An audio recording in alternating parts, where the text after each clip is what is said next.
मक्खन, मिट्टी, मोती, बैदूर्य। बैदूर्य एक स्टोन आता है। बैदूर्य के भी शंकर जी ये लंबी आयु। यदि महामृत्युंजय जब की जरूरत है, ब्राह्मण मिल नहीं रहा है, तो वैदूर्य पत्थर के शंकर जी आते हैं, जिनके ऊपर प्रदोष काल में अभिषेक करने से लंबी आयु बढ़ती है। एक गोमेद स्टोन आता है, गोमेद पत्थर। गोमेद के शंकर जी पर अभिषेक करने से वाणी सिद्ध हो जाती है, तुतलापन खत्म हो जाता है। और मूंगा के भी आते हैं शंकर जी, जमीन का क्रय विक्रय का काम करते हैं। मूंगा के शंकर जी पर अभिषेक करने से उनका ये कारोबार चलता है। पद्मराग, पन्ना नीलम, ये सब अद्भुत है। नित्य पूजा यथा शक्तिम ध्वजादि करणम तथा। भगवान को नित्य पूजन करो और अपने घर के ऊपर भगवान के नाम की एक ध्वजा लगाओ, जिससे घर में किसी भी प्रकार का वास्तु दोष नहीं रहता। यज्ञ के ऊपर, मंडप के ऊपर तो 7 रंग की ध्वजा लगती है, उसको सप्तरंगा कहते हैं। आप अपने घर पर रक्त की, पीत रंग की ध्वजा आप लगाएं। ऊपर छत पर नहीं लगा सकते तो जहां आपने मंदिर बनाया है एक बांस की डंठल में, वहां उसके बगल में आप रख दीजिए। वर्णन किया गया है कि ध्वजादि कर्णम तथा, जो ध्वजा भगवान को भगवान के नाम पर जो ध्वजा लगाते हैं, साक्षात शिव पद प्रदम। वर्णन है कि अंत में ऐसे लोग, नित्य भगवान की पूजा करने वाले, ध्वजा का आदर मान करने वाले, अंत में वो शिव की कृपा से अपने इष्ट की देहली पर पहुंचते हैं। उनकी यात्रा को कोई रोक नहीं सकता। ध्वजा की इतनी बड़ी महिमा है। इति संस्थाप्य लिंगम साक्षात शिव पद प्रदम। वर्णन है कि जो मंदिर में शिवलिंग की स्थापना की है, उसकी षोडशोपचार से पूजा होनी चाहिए। षोडशोपचार क्या होता है? पंचामृत डालें, दूध, दही, घी, शहद, चीनी, ये 5 अमृत बताए गए हैं। कलावा, चंदन, फूल, बेलपत्र, दिया, भोग और सुपारी, लवंग, सुपारी, पान का पत्ता, फल और अंत में दक्षिणा। इसको षोडशोपचार पूजा कहते हैं। लेकिन जो घर के जो मंदिर हैं उसमें षोडशोपचार की जरूरत ही नहीं होती, वह पंचोपचार से रोज की नित्य की पूजा में दक्षिणा चढ़ाने की जरूरत नहीं पड़ती। जो रोज की, जो अपने घर की जो पूजा है, नित्य की जो पूजा है, उसमें दक्षिणा चढ़ाने की जरूरत नहीं पड़ती। बहुत सुनिए, रोज की पूजा में संकल्प पढ़ने की जरूरत नहीं पड़ती। जो रोज की जो पूजा है उसमें नित्य संकल्प पढ़ने की बिल्कुल भी जरूरत नहीं होती।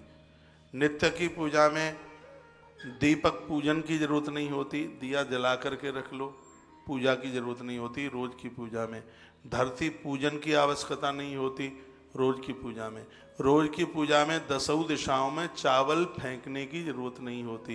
ये नित्य की पूजा में भगवान ने ऐसा सिस्टम बना दिया है कि उसमें नित्य की पूजा में ये सब कुछ करने की आवश्यकता नहीं होती। तो नित्य पूजा यथाशक्ति, देखो नित्य की जो पूजा है वो तो यथाशक्ति जितनी सामर्थ्य है। आपके पास टाइम है तो 2 घंटा कर लो, और टाइम नहीं है तो 10 मिनट कर लो। ये कंसेशन बहुत बड़ी छूट दी है।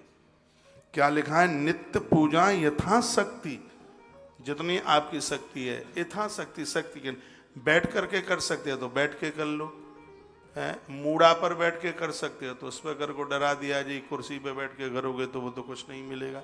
अरे कोई गलत काम तो नहीं करे, पूजा ही तो कर रहे हो।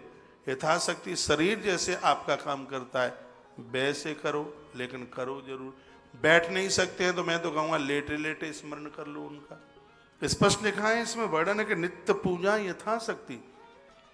और ये बिल्कुल जरूरी नहीं है कि 6 दिन में से 4 दिन आप उपवास ही करें। ये छूट दी है भगवान महादेव ने यथाशक्ति। शरीर तुम्हारा जितना झेलता है आप उतना उपवास कीजिए, उतनी पूजा में बैठिए। आप क्यों 4 घंटा है, आप 10 मिनट। ये बातें तो मलूक लग रही होंगी, हाँ ये तो ठीक लगेंगी ना, यथाशक्ति। जितना आपको सामर्थ्य है, जितनी शरीर में शक्ति है, जितना आपका शरीर झेल पा रहा है। कितनी बढ़िया बातें कही हैं। ये सब शिव तत्व सुन रहे हैं आप। आपको 2 घंटे का समय तो 2 घंटा दे दीजिए, आपके पास 10 मिनट का समय तो 10 मिनट दे दीजिए, जितना टाइम है आपके पास। लेकिन नित्य पूजा यथाशक्ति शब्द लिखा है।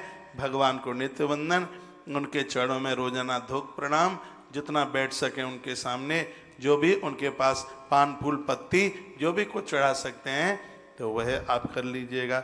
इसी में कल्याण है, इसी में आनंद है। एक मंदिर में जो प्रतिष्ठा है उसमें 16 उपचार कही, उसमें 16 पूजा की आवश्यकता होती है। और महादेव की तो ऐसी सरल पूजा है भैया, वो तो चुल्लू भर पानी पर ही रीझ जाता है। लिंग पुराण में एक बड़ी सुंदर कथा आती है कि कोई भगत तो क्या था, नंबरी ठगत था, दुनिया भर की उसने डकैतियां डाली। तो एक मंदिर के सामने से निकला, सो घंटा पीतल का लटक रहा था।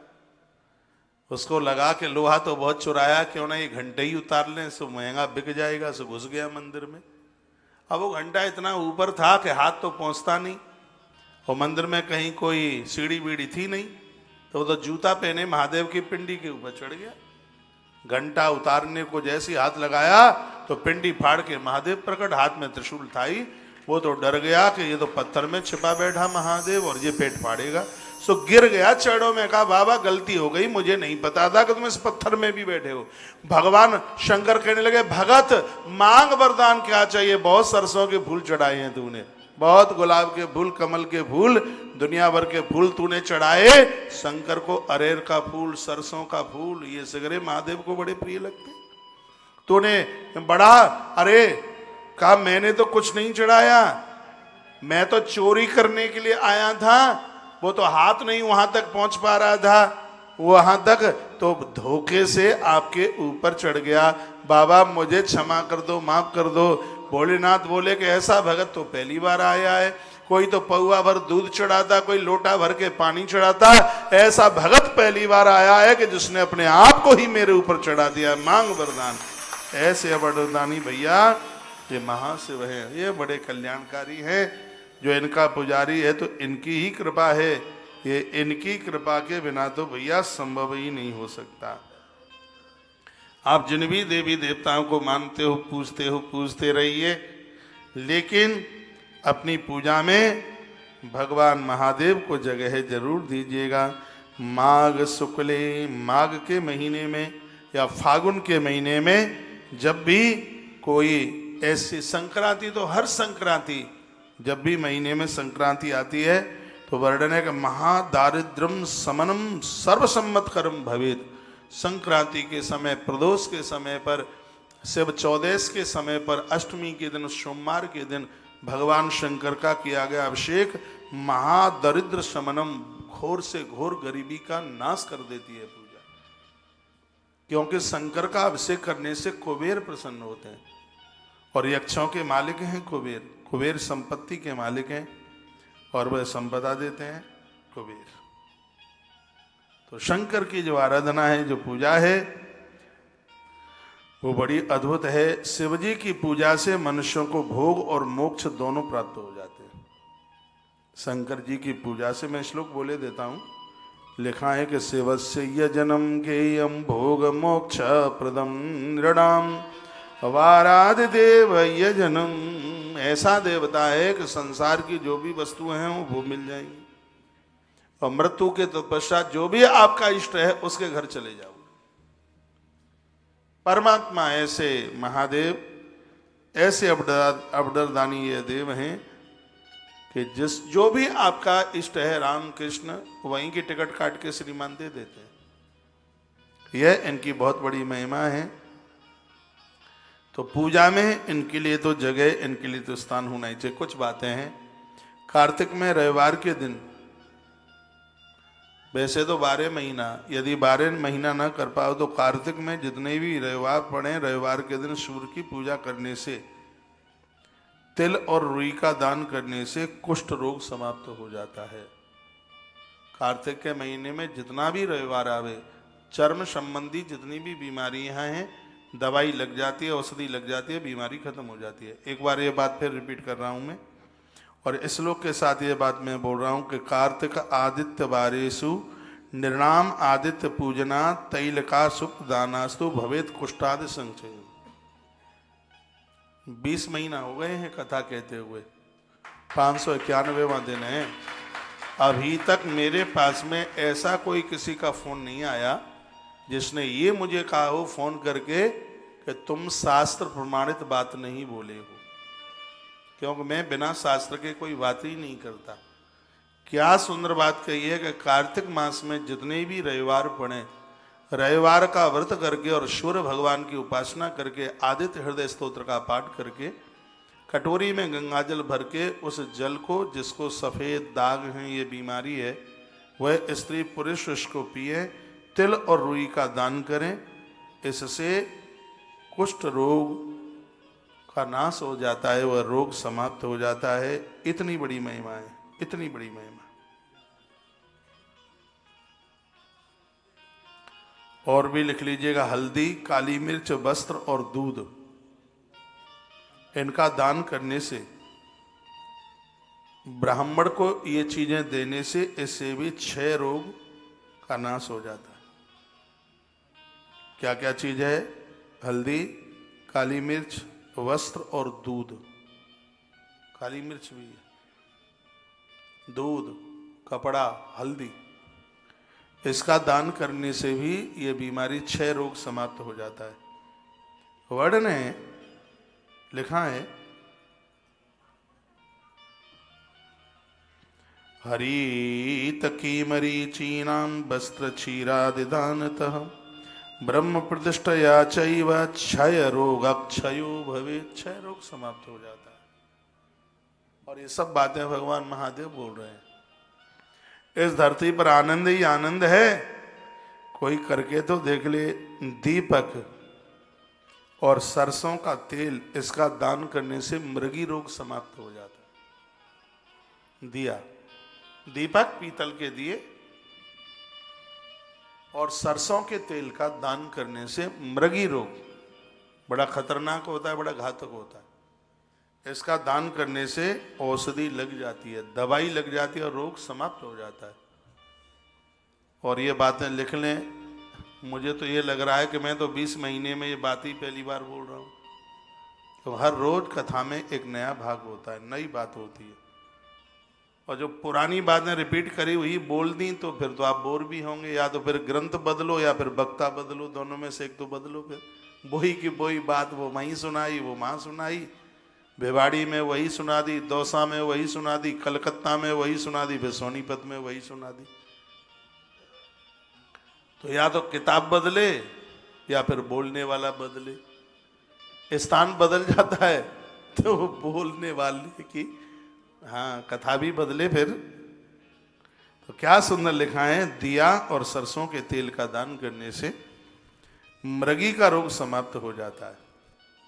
लेकिन मैं श्लोक बोल रहा हूं कि दीप सरसपदानांच अपस्मार क्षयो भवेत। दीप और सरसों का तेल, जो कृतिका नक्षत्र वाले, कृतिका नक्षत्र में सोमवार पड़ जाए, कृतिका नक्षत्र में सोमवार पड़ जाए, सोमवार हो और उस दिन नक्षत्र हो कृतिका, भगवान महादेव का महारुद्राभिषेक करने पर गन्ने के रस से अभिषेक कर दो, घोर गरीबी का नाश हो जाएगा, गरीबी खत्म हो जाएगी, कर्जा निपटारा हो जाएगा। अब आप कहोगे पैसा कहां से आएगा, ये महादेव जाने कहां से आएगा। ये वही बोल रहा है, नंदी को कहता है। तो कहता है कृतिका नक्षत्र सोमवार को पड़ गया हो और भगवान शंकर का अभिषेक गन्ने के रस के द्वारा हो गया हो, घोर दरिद्रता, घोर गरीबी, कर्जा वर्जा सब निबट जाएंगे, कहीं समाधान हो जाएगा, अच्छी नौकरी मिल जाएगी, व्यापार बढ़िया, पैसा ऊपर से नहीं टपकता, पैसे आने के रास्ते खुल जाएंगे। तो शिव तत्व तो कल्याणकारी है, भगवान शंकर की तो हर बात, हर चीज। देखिए शिव कल्याणकारी है, शिव के बिना तो दुश्मन परास्त नहीं होता। दुश्मन को भी परास्त करने के लिए शिव की आराधना चाहिए। राम जी को पूछ लो, सागर के किनारे बैठे हैं, रावण को जीतना है। रावण को जीतने के लिए वो भी समुद्र के किनारे भगवान रामेश्वर की स्थापना करते हैं। बालू की पिंडी फाड़ के महादेव प्रकट हुए थे। राम जी को कहा देव क्यों बुलाया है, बताइए। राम जी ने कहा तुम्हारे चेले को जीतने को जा रहे हैं, आप चेलों का पक्ष ज्यादा लेते हो, जब तक रावण को जीतें तब तक यहीं बैठे रहो, यहां से हटना मत बिल्कुल। भोलेनाथ ने कहा कि सागर की लहरें अच्छी लग रही हैं, अब तो हम हमेशा के लिए यहीं बैठेंगे, हमारा नाम तो रख दो। तो राम जी ने कहा राम यस ईश्वर, जो राम का भगवान है लोग तुम्हें रामेश्वर के नाम से जाने। महादेव ने कहा नहीं, यस राम ईश्वर, राम जिसके भगवान है इसलिए रामेश्वर के नाम से मुझे जानेंगे। अब जो भी हो यही कहेंगे कि रावण को जीतने के लिए भगवान प्रभु श्री राम जी को भी रामेश्वर भगवान की स्थापना करने की आवश्यकता हुई।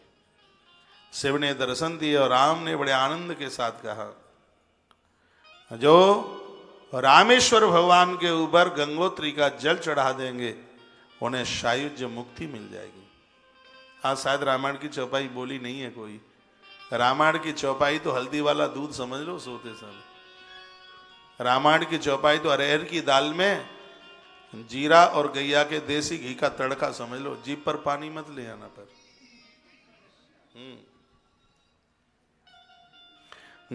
जो गंगा जल आनी चढ़ावही, जो गंगा जल आनी चढ़ावही, सो सायुज मुक्ति नर पावहि, सो सायुज मुक्ति नर पावही। जो गंगा जल आने चढ़ावही, सो सायुज मुक्ति नर पावहि, जो गंगा जल आने चढ़ावही, सो सायुज्य मुक्ति नर पावे।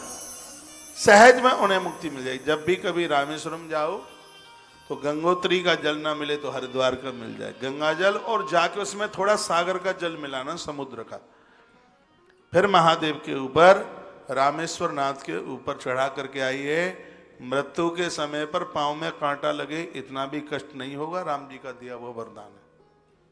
पूरी दुनिया की तीर्थ यात्रा करके आ जाना, रामेश्वरम नहीं गए तो जिंदगी की यात्रा ही अधूरी है। 28 फरवरी को हम रामेश्वरम जा रहे हैं, बात इसलिए नहीं बोल रहे हैं, मैं ना जाता होता तो भी ये बात बोलता। रामेश्वरम की महिमा है इतनी। तो कृतिका नक्षत्र सोमवार को बड़े गन्ने के रस से महादेव का महाअभिषेक किया जावे तो घोर गरीबी का नाश हो जाता है, गरीबी समाप्त हो जाती है। इतनी बड़ी महिमा है भैया। कृतिका नक्षत्र में ये पूजा हो जाए और घंटे का दान कर दिया जाए तो वाक सिद्धि हो जाएगी, वाणी सिद्ध हो जाएगी। घंटा घंटा जो बजाते हैं ना उसकी आवाज पितृलोक तक पहुंचती है। मंदिरों में घंटे के दान की बड़ी महिमा है। तुलसी तपोवन गौशाला में सैकड़ों घंटे, हर गैया के ऊपर घंटा। हो सकता है आप में से कोई गए हो, हाँ देखें घंटा, घंटा परिक्रमा लगाते जाओ, घंटा बजे। ये देख लो ना टीवी में, ये घंटी है।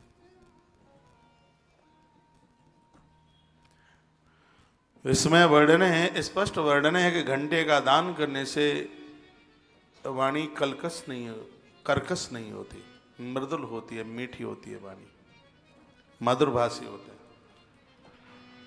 ये इसकी अपनी बड़ी महिमा है।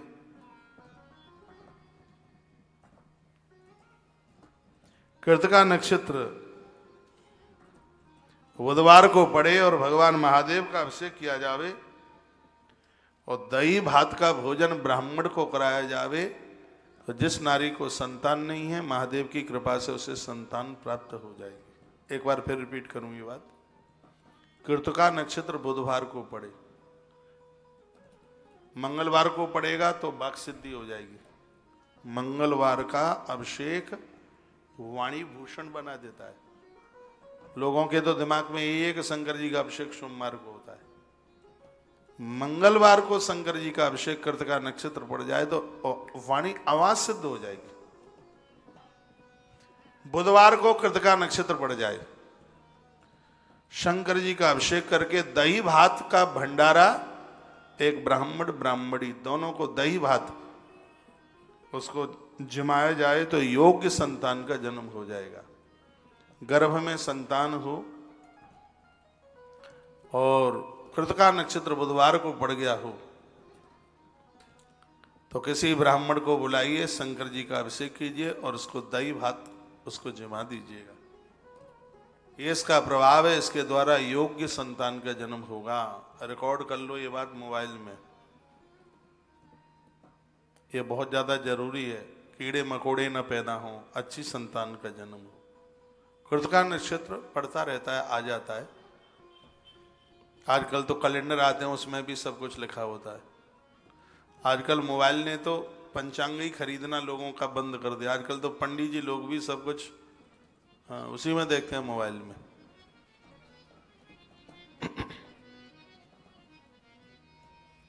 तो कृतिका नक्षत्र बुधवार को पड़ जावे, उस दिन वह दाम्पति जिनको संतान नहीं है या संतान है भी, तो कृतिका नक्षत्र में बुधवार को ये नक्षत्र पड़ जावे, शंकर का अभिषेक किया जावे, ब्राह्मण को दही भात जमाया जाए, इससे संतान योग्य होती है। कर्कशपन उसका समाप्त हो जाता है। जिसको संतान नहीं है उसको अच्छी संतान प्राप्त हो जाती है, और जिनको संतान है वह अपने धर्म मार्ग पर चलने वाली संतान होती है, संस्कारी संतान होती है। ये औलाद के लिए ये टिप्स महादेव का बड़ा अद्भुत है, बहुत गजब का है। ये मैं पहली बार ही बोल रहा हूं, मुझे ध्यान है। तो इसका बड़ा प्रभाव है। तो मैं एक श्लोक बोले देता हूं तो मेरी बात पक्की हो जाएगी। दद्यादनस्य दानं च ससंतानकरं भवेत्। लिखा है कृतिका सौम्यवारेषु विष्णोर्वा यजनं नृणाम्। कृतिका बुधवारेषु विष्णोर्वा यजनं नृणाम्। दद्योदनस्य दानं च सत्संतानकरं भवेत्। बुधवार को कृतिका नक्षत्र यदि पड़ जावे, यदि ये काम कर लिया जाए तो योग्य संतान का जन्म होता है। इतनी बड़ी महिमा का वर्णन किया गया है। किसी को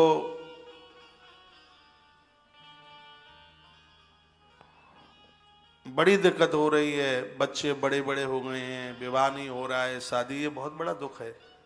और आज के समय में तो बच्चे 30-30 साल के हो जाते हैं और सिस्टम बैठता नहीं है, विवाह हो नहीं पा रहा है टाइम से। कृतिका नक्षत्र गुरुवार को पड़ जावे, गुरुवार के दिन ये नक्षत्र पड़ जावे, मधुस्वना स्नानेन, और मधु से शहद से शंकर जी को नहलाया जाए। शहद के द्वारा, प्योर शहद से भगवान भोलेनाथ को नहलाया जावे तो घर में बढ़िया सी पुत्र वधू चल करके आती है। बच्चों का अच्छे ढंग से, बेटी अच्छे घर में जाती है। शहद ओरिजिनल असली वाला शहद हो, ये भी बात लिखने को लायक है। बड़ी अद्भुत बात कही गई है। जय हो महादेव बाबा, प्रणाम करते हैं आपको।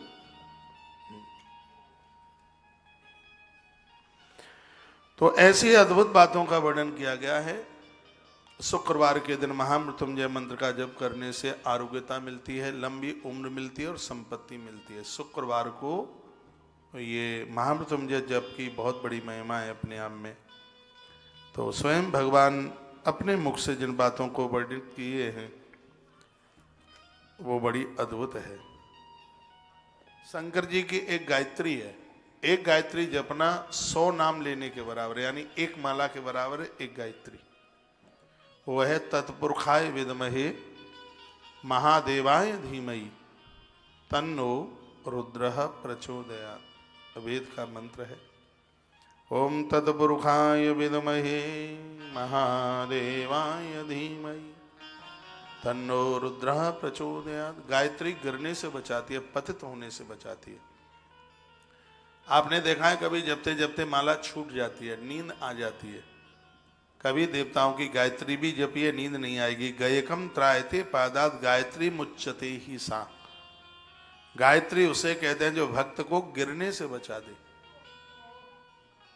उसे गायत्री कहते हैं।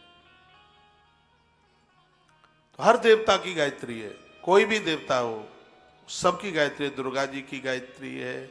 ओम कात्यायनी च विद्महे कन्याकुमारी च धीमहि तन्नो दुर्गे प्रचोदयात्।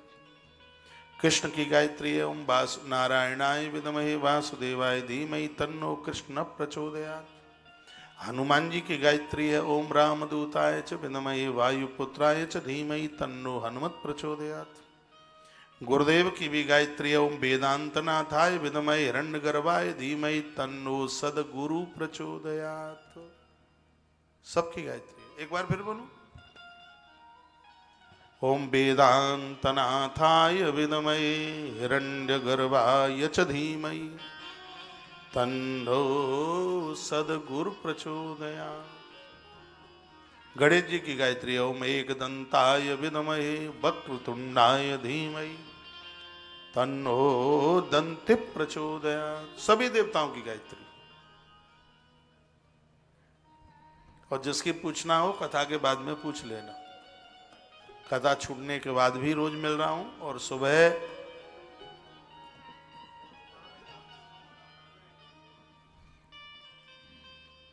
इधर से मत आओ, ये सब सिस्टम गिर जाएंगे, उधर से आओ। शॉर्टकट में मत चलो, बाईपास हो गया जाओ।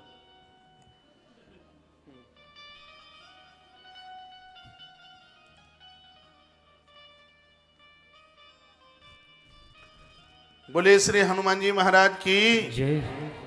आज के आनंद की जय। जय जय श्री राधे, जय जय श्री राधे। और भी जिसी की कोई गायत्री पूछनी हो, हमारे आचार्य जी लोग सबको पता है, वो सब बता देंगे। अभी ये लोग आए हैं तो इनका थोड़ा आनंद ले लो। आसपास जो भी कोई लोग मिले तो स्वार्थ में नहीं, अपने आत्म उद्धार के लिए उसका फायदा तो मिलना ही चाहिए। आपको टाइम हुआ करे तो सुबह आ जाया करो अपने अपने घर से रामायण लेके। 6:30 बहुत देर में बजते हैं। और सुबह की ठंडी फायदा करती है, क्योंकि प्राकृतिक है, इसलिए गर्मी में ठंडी पड़ेगी वो नुकसान है। हाँ, और सर्दी में सर्दी फायदा है। गर्मी में सर्दी पड़ेगी वो ठीक नहीं है। लेकिन सर्दी की सर्दी फायदा है, गर्मी की गर्मी फायदा है। गर्मी में गर्मी पड़ेगी, देह से पसीना निकलेगा, स्वास्थ्य को लाभ प्राप्त होगा। बिना मौसम के कभी फल मत खाइए, बिना मौसम की कभी सब्जियां मत खाइए जो फ्रिज में कोल्ड स्टोर में रखी जाती हैं। खाते भी हो तो उसको पानी में डाल दीजिएगा, रात भर वो डली रहे। फ्रिज में मत रखिए, फिर उसको निकाल करके बनाइए। फ्रिज की कोई भी चीज निकाल कर तत्काल चूल्हे पर रख देते हो तो जल्दी पोपले हो जाओगे, 32 टपक के नीचे आ जाएगी। 45 में तो बुढ़िया दिखोगे। ज्यादा ये ठंडा वंडा पानी मत पिया करो, ज्यादा कुल्फी कुल्फी मत खाया करो। आप कहोगे तो कुछ खाने भी दोगे क्या? तो चाउमीन ही खाने के लिए रहेगा, ये और कोई चीज नहीं है खाने के लिए। चीनी की चीजें कम खाओ, मैदे की चीजें कम खाओ और नमक की चीजें भी कम खाओ। ज्यादा नमक भी रक्तचाप के लिए घातक है। और ये तो बिल्कुल जिंदे जहर हैं। ये वाइट पॉइजन है, मैदा। ये जिन जिन चीजों को मैं नाम ले रहा हूं, ये बाजारों में ये सब मैदे से ज्यादा बनती है, जो आंतों से चिपकता है। और ऐसे लोग जल्दी हार्ट फेल की स्थिति पर पहुंच जाते हैं। सरसों का तेल बहुत फायदा करता है, वो आपको तो सोयाबीन का चाहिए, आप मानेंगे नहीं। सरसों का तेल सिर में लगाते रहते तो चांदे गंजी नहीं होती। सरसों का तेल छूटा, खोपड़िया के बाल उड़ गए, 2 मुआ हो गए, बिल्कुल पलस्तर जैसा हो गया खोपड़ी। आजकल तो माताओं की चांदे गंजी हो रही हैं। हाँ, जब तक घने बाल होते हैं तब तक ये सिर पर पल्लू नहीं रखती, और बाल उड़ना शुरू हुआ कि इन्होंने पल्लू रखना शुरू कर दिया। कह रहे बिल्कुल सही है। अब बहुत माताओं ने पल्लू नीचे कर दिया कि हमारी चांद गंजी नहीं है, हमारे तो सिर पर खूब बाल है। 8 दिन में 2 बार, सुनो, 8 दिन में 2 बार सिर के इन बालों के अंदर जड़ों में सरसों का तेल जाना चाहिए। चमड़ी के ऊपर सरसों का तेल लगा हुआ होता तो किसी भी प्रकार की एलर्जी नहीं होती। पहले के पहलवानों को आप देखते, बिल्कुल शीशे की तरह उनकी चमड़ी चमकती, सरसों के तेल की पुताई होती। सब चीजें छूट रही हैं बिल्कुल। सीजन है, मौसम है, मौसम वाला बाजरा, उसमें थोड़ा घी डाल करके, गुड़ डाल करके मलीदा बना, मलीदा जानते हो आपकी भाषा में चूरमा, चूरमा इस मौसम में इतना बड़ा फायदेमंद है। 10 किलो घी खा करके जितनी एनर्जी कमाओगे, बाजरा की रोटी और गुड़ थोड़ा उसमें 1 लौंदा घी डालकर 10 किलो घी खाने पर, 5-7 किलो अखरोट खाने पर जितनी ताकत कमाओगे उतनी ताकत 2 लड्डू में मिल जाएगी, 2 लड्डू में प्राप्त हो जाएगी। खाने पीने का भी तो सिस्टम ठीक ठाक रखो। मिट्टी के कुछ बर्तन घर में रखो, मिट्टी के बर्तन में दाल बनाइए। फिर मैं देखता हूं बाईपास सर्जरी कैसे होती है, होगी ही नहीं बिल्कुल। मिट्टी के बर्तन में दूध गर्म करो, मिट्टी के बर्तन में दाल बनाओ। मिट्टी का बर्तन इतना फायदेमंद है। मिट्टी के बर्तन का तो आंख में मोतियाबिंद हो रहा हो, मिट्टी के बर्तन में रात को पानी रखो, सुबह उसके छूटे दो, मोतियाबिंद की जरूरत न पड़ेगी ऑपरेशन की, जाला ही आंख से निकल जाएगा। सगरी चीजें फ्री में मिल रही हैं, सब लुट रहा है, लेकिन तुम्हें तो वो चाहिए जो पैसा से मिले। फ्री की चीज की वैल्यू नहीं है तो करो खर्च, फिर खाए। बेचारा आदमी तो घिस घिस करके कमा रहा है और ऐसे ही ऊट पटांग खर्च हो रहा है बिना मतलब के। एक बार जयकारा लगाओ, बोलो भक्त वत्सल भगवान की जय। तो मैंने कुछ गायत्री की बात आपसे करी है, बने तो देख लेना। विद्वान पुरुष बुधवार के दिन दही भात से भगवान विष्णु की पूजा करते हैं तो भगवान शंकर कहते हैं इससे यदि घर में कोई स्त्री बीमार है, उसको दिक्कत है, तो तत्काल उसके स्वास्थ्य को लाभ हो जाता है। दीर्घायु की इच्छा करने वाले लोग भगवान महादेव की पूजा करें।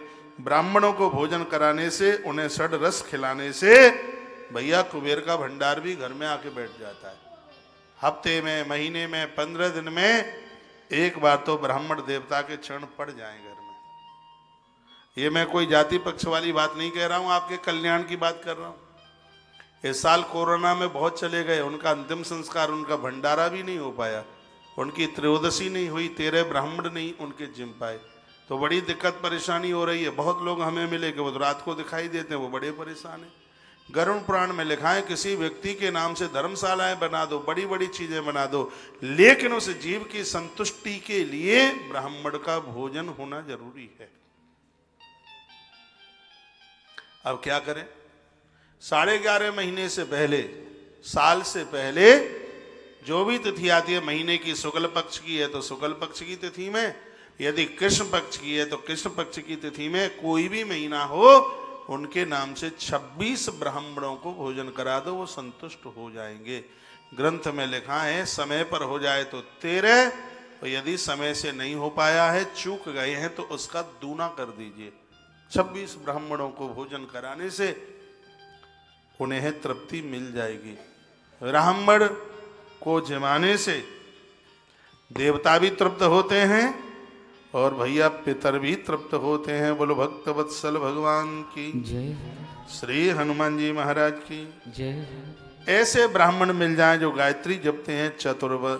लिखा है कि 24 लक्षम वा गायत्र्या जप संयुता ब्राह्मणस्तु भवेत पात्रम संपूर्ण फल भोगदम। जिस किसी ब्राह्मण ने 24 लाख गायत्री का जप कर लिया हो, ऐसा ब्राह्मण एक कौर भी घर में आकर के खा ले, 21 पीढ़ियों के पूर्वज संतुष्ट हो जाएंगे, तृप्त हो जाएंगे। लेकिन अब ब्राह्मण जब करते ही नहीं है, अधूरा है वो ब्राह्मण। कैसे पूरा होगा जब गायत्री, वेद माता गायत्री नहीं जपता, जनेऊ नहीं पहनता? काय का ब्राह्मण है? ब्राह्मण तीनों कालों में संध्या करता है। 24 लक्षम बा गायत्र्या जप संयुतम, 24 लाख गायत्री का जप करने वाला, हे नंदी, ऐसा ब्राह्मण किसी के घर में जीम के चला जाए तो 21 पीढ़ियों के सगरे पूर्वज और जो सगरे देवता संतुष्ट हो जाते हैं एक और खाने से। बस इतनी बड़ी महिमा। बहुत ब्राह्मण हमें सुन पा रहे होंगे, अपने बच्चों का टाइम पर उनका जनेऊ कराइए और बच्चों को रुद्राक्ष की माला के ऊपर गायत्री का जप कराइए। गायत्री का जप ये जगत का कल्याण करना है। ब्राह्मणस्तु भवेत पात्रम संपूर्ण फल भोगदम। पात्र वाला यदि ब्राह्मण घर में जीम के जाता है तो उसको जमाने से संपूर्ण फल प्राप्त हो जाते हैं। संपूर्ण फल, ये जगत के कल्याण के लिए तो सब उठक बैठक की जा रही है। ऐसा गुरुकुल में ये सब बच्चे तुलसीवन आश्रम के, ये गुरुकुल के बच्चों का आप दर्शन कर रहे हैं, नित्य जप करते हैं, गायत्री जपते हैं, स्तोत्र पढ़ते हैं, ये वेद मंत्र पढ़ते हैं। देखो माथे पर ऐसा लग रहा है कि बिल्कुल हिमालय से पधारी है। छोटे छोटे हैं, बटुका 9-9, 10-10 साल के। वो देखो लंबा सा दिख रहा है, इसका नाम हमने कदुआ रखा है। तो सबके नाम रखे। कभी आइए श्री वृंदावन और देखिए, वहां का भी अपने आप में एक बड़ा अद्भुत आनंद है। कल या परसों, कल तो मैंने वृंदावन में बोला है, बिना जनेऊधारी गायत्री का अनुष्ठान नहीं कर सकते, लेकिन गायत्री का स्मरण तो कर सकते हैं। भोजन करते समय मातु गायत्री का स्मरण कीजिए, उसको तभी भोजन कीजिए, अन्न का दोष समाप्त हो जाता है।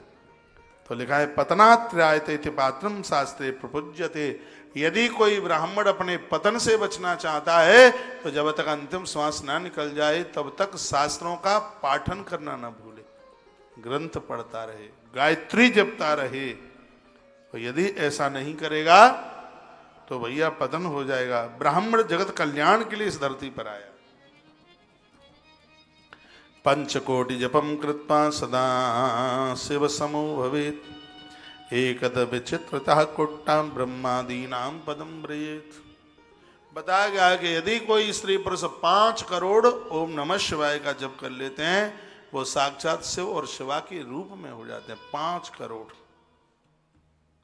जप की बड़ी महिमा है। देखो पाठ से जप की महिमा ज्यादा है, जप की महिमा बहुत ज्यादा है, पूजा से भी ज्यादा महिमा है जप की। आप पूजा पाठ कर दें, एक माला अपने पास में रखिए और किसी साधु से, महापुरुष से जोड़ करके उनसे बढ़िया सा मंत्र ले लीजिएगा और बैठ करके नित्य जप कीजिए। शुद्धि अशुद्धि में माला छोड़ दीजिए, मानसिक भगवान का स्मरण कीजिए, लेकिन कीजिए। जप के बिना कोई जीवन नहीं है। अष्टोत्तर सहस्रम वही गायत्रम प्रतिरेवही, वेद मंत्रा सूक्तानि जप नित्यमवास्ततम। वेदों के पुराणों के नित्य मंत्र बोलिए। शिवक्षेत्र तथा वासन मित्रम कुर्याच भक्त था। नारायण के भक्त हैं तो विष्णु क्षेत्रों में जाइए, शंकर के भक्त हैं तो शंकर जी के क्षेत्रों में जाइए। विप्रस्त्रीणाम नमः पूर्वा विंदवक्षन्ति केचन। शंकर जी तो ऐसे हैं, चारों वर्ण स्त्री पुरुष कोई भी उनकी पूजा कर सकते हैं। भैया सबके लिए भगवान ने सब के लिए मुक्त कर दिया है। ये कह दिया मेरी पूजा कोई भी करो, किसी के लिए भी किसी भी प्रकार की रोक टोक नहीं है। तथा परमं जपच्चैवा सहस्रम भक्त पूर्वकम। हजारों बार जिन्होंने गुरुदेव के द्वारा मिले हुए मंत्र का जप किया है, भैया उनकी तो वाणी सिद्ध हो जाती है, आनंद हो जाता है। उनके जीवन में कभी किसी भी प्रकार की कोई कमी नहीं रहती। जप का इतना बड़ा प्रभाव है अपने आप। बोलो बांके बिहारी लाल की जय, श्री हनुमान जी महाराज की जय हो, आज के आनंद की जय हो। जय जय श्री राधे जय जय। लिखा है दिन के बीत जाने के बाद संध्या में जपी गई गायत्री से देखो कितनी सुंदर बात कही गई है। यदि दिन डूब गया है और उसके बाद गायत्री जपते हो तो दिया जला करके रखिए या जल का लोटा रखिए। नहीं तो महामृत्युंजय मंत्र और गायत्री मंत्र ऐसा मंत्र है जो सूर्य उदित से लेकर के सूर्य अस्त के बीच बीच में ही इसको जपा जाता है। ये मंत्र ऐसे हैं, इनको चलते फिरते नहीं जपा जाता, इसको आसन लगाकर, इसको बैठकर, इसको अनुष्ठान के रूप में ही इसका जप होता है। किसी ने पूछा था कि जनेऊ कितने समय के बाद बदल दें, तो वर्णन किया कि मासातीते तो नित्यम पुनश्यो उपनयम चरित। वर्णन किया महीना बीत जाने पर जनेऊ बदल देना चाहिए। 31 दिन के बाद जनेऊ बदल दें। जनेऊ में शिव, पार्वती, कार्तिक, विष्णु, ब्रह्मा, इंद्र, धर्मराज सगरे देवता उसकी लड़ों में बैठे हुए हैं। जनेऊ जिनका हुआ है उनको सदकर्म का एक्स्ट्रा पुण्य प्राप्त होता है, बोला गया है, बताया गया।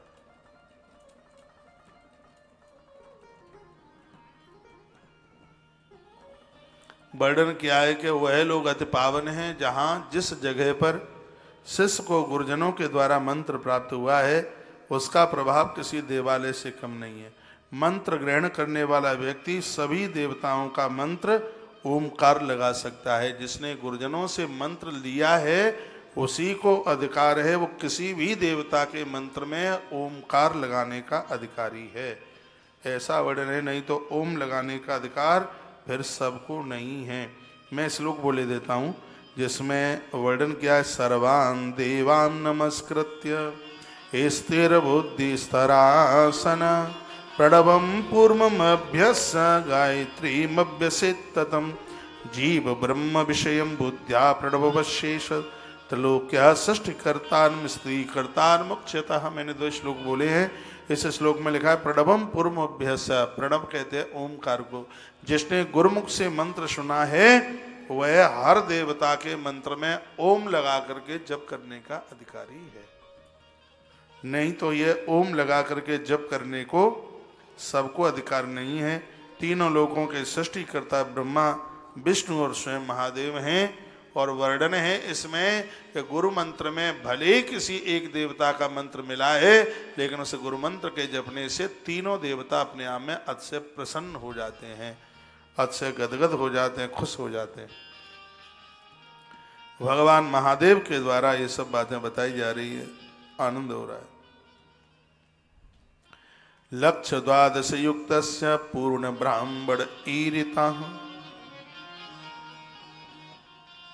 12 लाख अपने गुरुमंत्र का आप जप कर लेते हैं तो आपके अंदर ब्रह्मत्व चल के, ब्रह्मत्व का मतलब अच्छे विचार चल, नकारात्मक ऊर्जा समाप्त हो जाती है। 12 लाख 1000 दिन में पूरा हो जाएगा। कोई भी मंत्र हो 1000 दिन यानी 3.25 साल में आपका 12 लाख जप हो जाएगा। और जिस समय आपका गुरु मंत्र का 12 लाख जप हो जाएगा तो सोते समय भी आपके मुंह से वो मंत्र निकल रहा होगा, उसके बिना आप रह ही नहीं सकेंगे।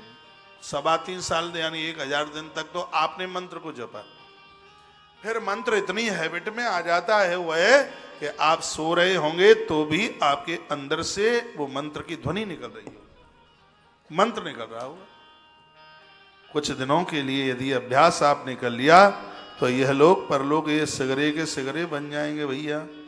वर्णन है कि आसप्तते स्तनीयम पश्चाद व्रजाननम चरेत प्रातर्द्वादश सहस्रम प्रवाजो प्रणम जपेत।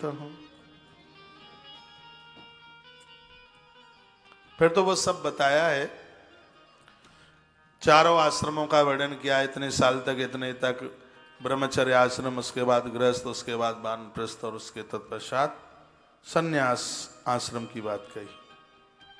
वर्णन किया गया कि 70 वर्षों तक ही गृहस्थ में कर्तव्यों को पूरा करे।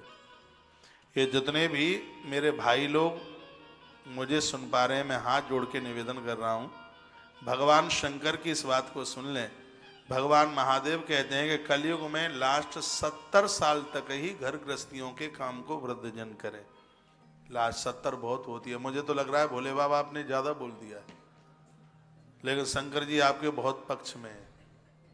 70 साल, 70 साल तक स्पष्ट इसमें वर्णन है। आसप्त तेस्तु नियमम एक नियम के अनुसार 70 साल तक घर की जिम्मेवारियां जो भी हैं वो सब इन्हीं 70 साल में इनको निपटा दो, इसको पूरा कर दो। और 70 साल के बाद में तो बस सर्वाभावेन सर्व प्रकार से चैन से भगवत स्मरण कीजिए, भगवान का नाम लीजिए। 70 साल तक दुनियादारी आपने जगत के लिए जिंदगी जी है, अब इसके बाद बची खुची जो जिंदगी है वो भगवतमय हो करके भगवान के लिए अपने जीवन को समर्पित कर दो। मैंने कभी बोला था कि संसार के लिए लोग 70 साल जी लें, संसार तो खुश होता नहीं। 10-20 साल बकाया बची है, भगवान को दे दो, परमात्मा जरूर राजी हो जाएगा। वो बड़ा दयालु है, वो बड़ा कृपालु है, वो खुश हो जाएगा। संसार खुश नहीं होता लेकिन वो खुश हो जाएगा। तो वो 70 में भी अभी घर की चाशनी से दूर नहीं हो सकते तो ये तो एक बहुत बड़ी विडंबना ही है। मैं तो निवेदन करना चाहूंगा कि जल्दी जल्दी अब घर के कामों से बच्चों को, बेटी को ससुराल उसको भेज दो, बच्चों के विवाह कर दो और तुम सगरे वृंदावन आ जाओ, वहीं बांसुरी बजने दो। क्या करोगे ये बताओ? सोनीपत में रहते रहते आप बोर नहीं होते? कितने दिनों से सोनीपत रह रहे हैं? बोर तो होते होंगे। साल में कुछ दिन, अभी जब तक अभी जिम्मेवारियां पूरी नहीं हुई हैं, साल में कुछ समय निकाल करके आप तीर्थों में जाओ, क्योंकि तीर्थ में जाने से राम भक्ति के सहित वहां बैठते हैं। वो महर्षि वाल्मीकि जी ने कहा, राम जी ने पूछा था कि मैं कहाँ रहूं, 14 जगह बताई, उसमें एक स्थान ये भी बता दिया था, चरण रामती रथ चल जाई, राम बसहु तीन के मन माही।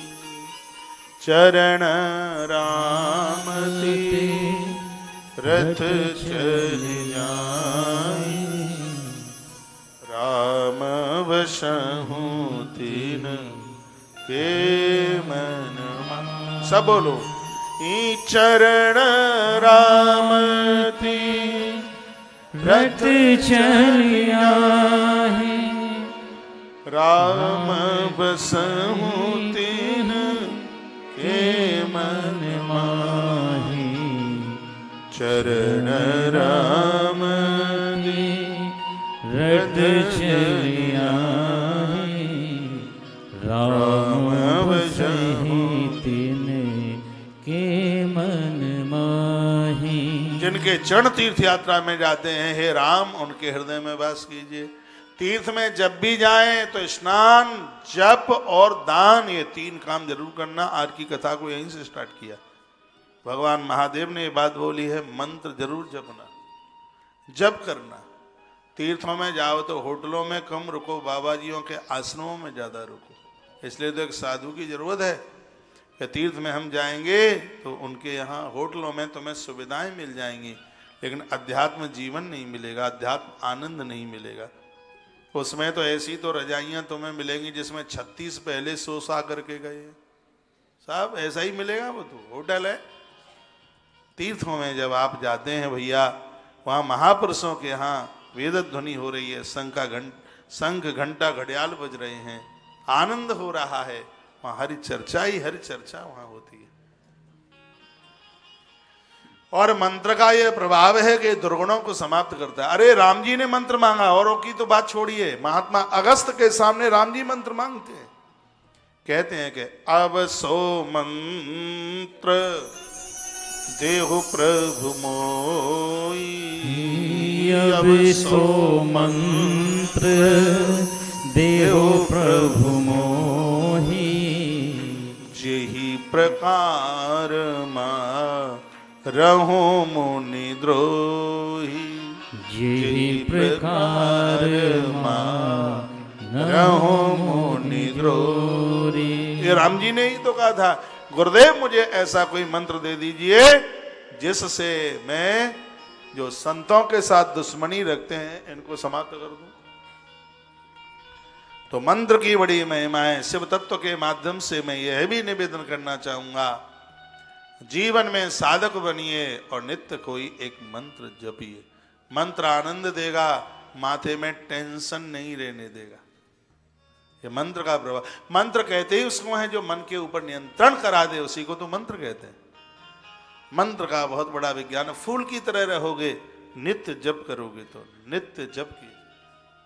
इस्कॉन के लोगों को आपने देखा, उस सबके हाथ में माला झोली थैली लगी हुई है, तो आप जप करते हैं।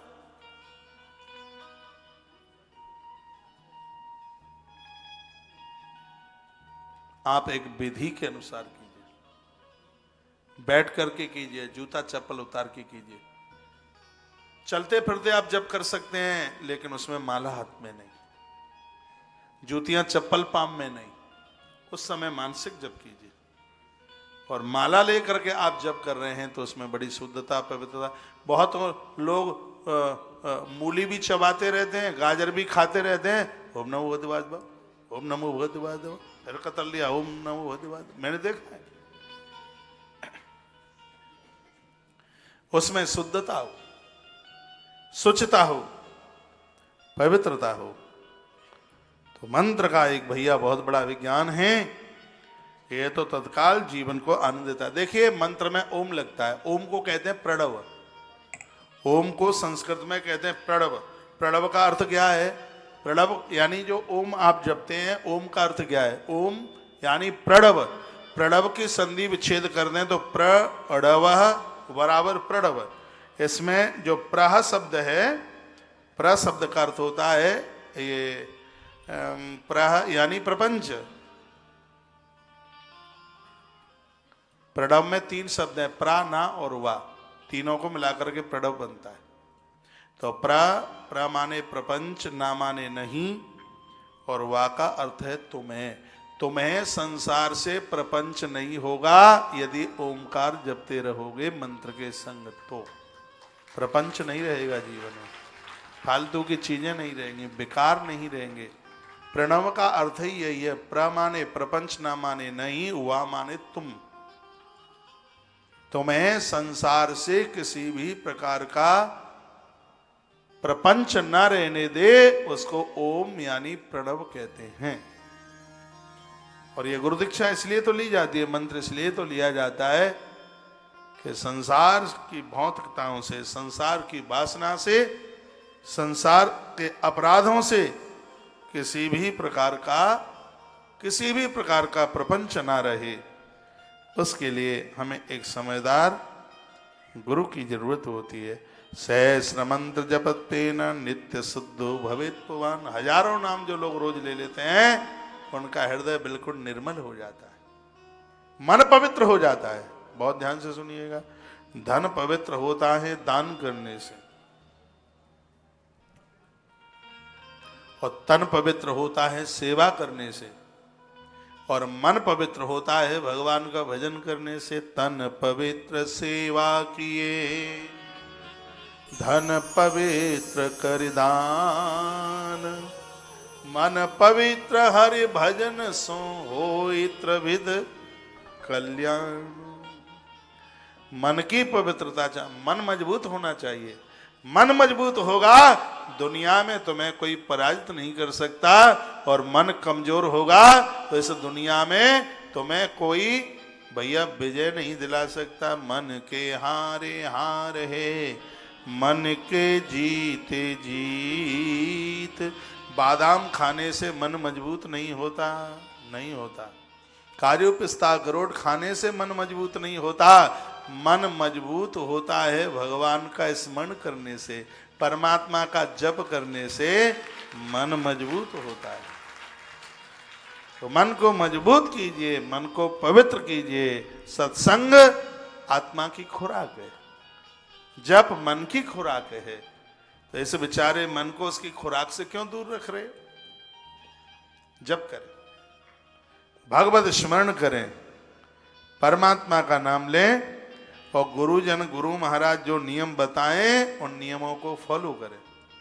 नहीं तो कभी दीक्षा लिए 17 साल हो जाते हैं और कोई फर्क नहीं पड़ता। दीक्षा ली है, लहसुन भी खा रहे हैं, प्याज भी खा रहे हैं, और वाइट पोटैटो भी खा रहे हैं, सफेद आलू, और भी जो भी मिल जाए घसीट रहे हैं, घसीटाराम बन रहे, जो भी मिल तो जाए, कोई भी नियम फॉलो नहीं होता। ऐसी दीक्षा विक्षा से कोई मतलब नहीं होता। तो साहब ऐसे ही है, दीक्षा के बाद में तो जीवन बदलना चाहिए। शिवम, शिव तत्व सुन रहे हैं तो शिव का अर्थ है कि हर बात कल्याणकारी हो, कल्याणकार हो। ये जितने भी नियम पर पार्टियां बनाई हैं सब भगवान महादेव की बनाई हुई। शंकर जी ने सम करोति शंकर, जिसने संस्कार दिए, जिसने ये सब नियम कानून बनाए, वह भगवान महादेव है। देखो कितना सुंदर लिखा है। जो 108 नाम नित्य भगवान के ले लेते हैं, उनको 36 करोड़ तीर्थों में स्नान करने का तत्काल पुण्य प्राप्त हो जाता है, फल प्राप्त हो जाता है, घर बैठे मिल जाता है उन्हें। 36 करोड़ तीर्थ हैं, ये तो लिस्टबद्ध है 36 करोड़, कुछ बिना लिस्ट वाले होंगे। वेद व्यास ने जिनको लिखा पुराणों में 36 करोड़, 36 करोड़। तो भगवान शंकर ने कहा नंदी, जो नित्य जप करते हैं उन्हें 36 करोड़ तीर्थों में स्नान करने का फल प्राप्त होता है। आप में से बहुत से ऐसे होंगे सज्जन जिन्हें तो पता ही ना है कि माला पकड़ी कैसे जाए, गुलाब जामुन कैसे पकड़ी जाए, तो सिगन्ने पता है। हाँ, नोट कैसे गिने जाएं ये गूंगे बहरे भी जानते हैं, लेकिन माला कैसे घुमाई जाए ये तो बढ़िया अच्छी अच्छी MBA के डिग्री लेने वालों को भी नहीं पता, नहीं मालूम है उन्हें माला कैसे पकड़ी जाए। एक बात मैं आपको व्यासपीठ से निवेदन करना चाहूंगा, कितने भी डिप्लोमा किए हों, कितनी भी डिग्रियां मिल गई हों, जब तक भवसागर से पार होने की डिग्री नहीं तो सगरी डिग्रियां बेकार है, किसी मतलब की नहीं है, किसी काम की नहीं है। बड़े बड़े डिप्लोमा किए हैं आपने, बड़ी बड़ी डिग्रियां प्राप्त करी हैं। एक नाव में 3 दोस्त बैठे थे, 3 मित्र बैठे, एक डॉक्टर साहब थे, एक वकील साहब थे, और एक और तीसरे थे इंजीनियर साहब। तीनों बैठे नाव में, नाव आगे चली।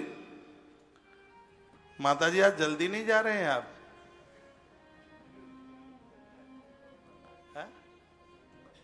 निकलेंगे अभी तो दौरो दोपत धरो है, 6 बजे में हूं, 10 मिनट कम है। अभी बड़ी मलू कथा रही ने कर बैठ ली। क्या बोल रहे थे हम तो भूल गए, भिवाड़ी चले गए हैं। अच्छा अच्छा, धन्यवाद, इसका मतलब है कि आप यहीं हो, थैंक यू।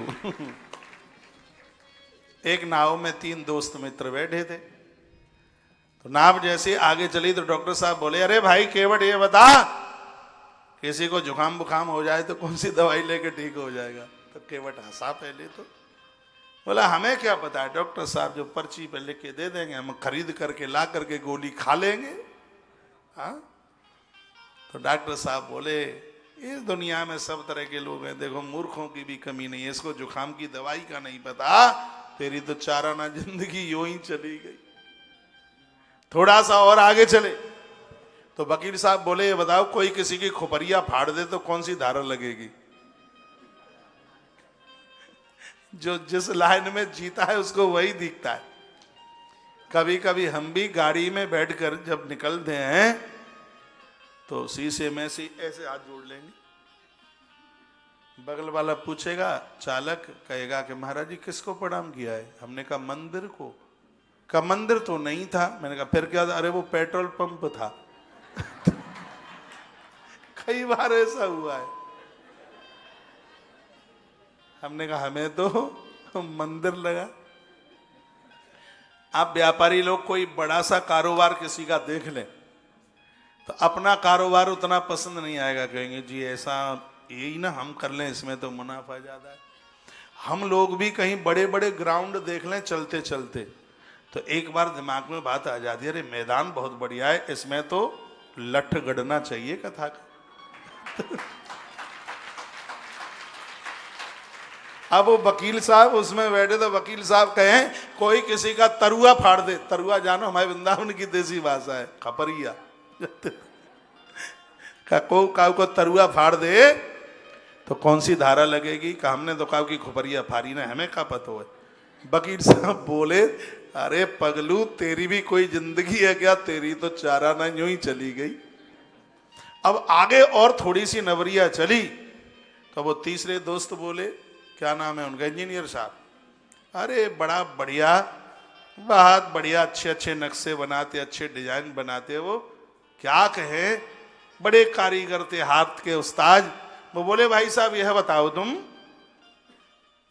यदि 30 बाई 45 के प्लॉट में मकान बनाना हो तो पिलर कितनी गहराई में नीचे काटना पड़ेगा, कितना सरिया लगाना पड़ेगा? वो कहना लगा कि मैं तो झुग्गी झोपड़ी में रहता हूं, तो मेरी नाक में दम क्यों कर रहे हो? तुम सीधे पार उतर जाओ ना, क्यों मुझे परेशान कर रहे हो? मुझे क्या पता है? तो इंजीनियर साहब बोले, तेरी कोई जिंदगी नहीं है, तुम जैसे लोग तो यूं ही कीड़े मकोड़ों की तरह मर जाते हैं। तुझे ये नहीं पता है कि 30 बाई 45 के प्लॉट में मकान कैसे बनेगा, कितना क्या सामान लगा? मुझे नहीं पता। तो कहा उसने, तो तेरी चाराना जिंदगी यूं ही चली गई। इतने में तो नाव बीच भंवर में जाके फंस गई।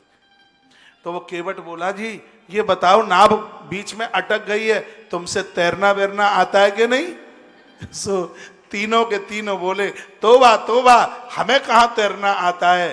तो केवट ने कहा, साहब मेरी तो 12 आना गई जिंदगी, लेकिन तुम्हारी गई 16 आना। तीनों डूबे, केवट छलांग लगा करके किनारे पर जाकर के पहुंच गया। तो जितनी डिगरियां थी वो कोट की जेब में धरी रह गई। कितने भी आप पढ़े लिखे हैं, भव सागर से तैरने का सूत्र अपनी जेब में रख लो, उसके लिए महापुरुषों से मिलो।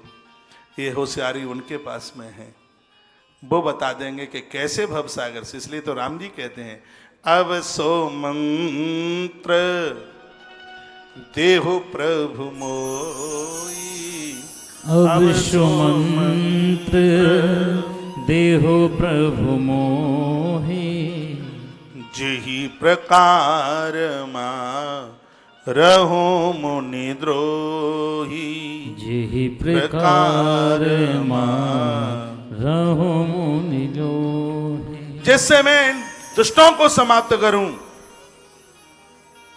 गुरुदेव ऐसी कृपा कीजिएगा। बच्चे ज्यादा गड़बड़ हो रहे हैं, किसी बाबा जी के खूंटे से बांध दो इन्हें। और मैं तो कहता हूं कि बच्चों की शादी वादी हो, मां तबई हो, 3 चीजें चाहिए ना जीवन में, मां, महात्मा और परमात्मा। बच्चों के सगाई विवाह शादी विवाह हो, उससे पहले महात्माओं से जोड़ दो, तब ही मां का फर्ज आप पूरा कर पाओगे।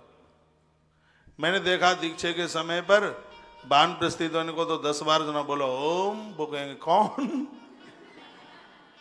अरे बोलो ओम का कौन?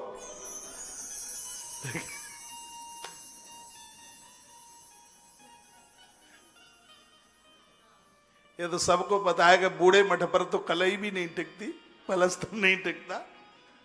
युवान अवस्था का भजन का आनंद ही लगा। बच्चे आते हैं 12-12, 14, 15, 20 साल के, इतना शुद्ध बोल करके बता देते, वो इतनी श्रद्धा से जब करते हैं। ऐसी बात नहीं है, उनको सिखाया ही नहीं जा रहा, उनकी गलती क्या उनको बताया ही नहीं जा रहा। मुझे बोलते हैं, महाराज जी इतना आनंद आता है जप में, पता नहीं हमने 32 साल कहाँ निकाल दी, हमें तो और पहले मिल लेना चाहिए था, लेकिन मम्मी पापा ने मिलाया ही नहीं। माँ, महात्मा और परमात्मा, बचपन में माँ, जवानी में महात्मा और वृद्धावस्था में परमात्मा की आवश्यकता है।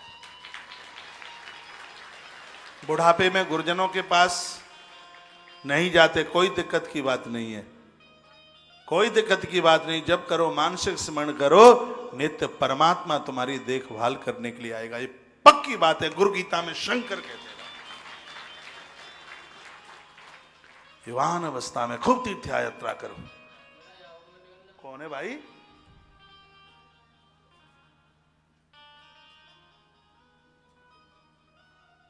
तीर्थ यात्रा करो।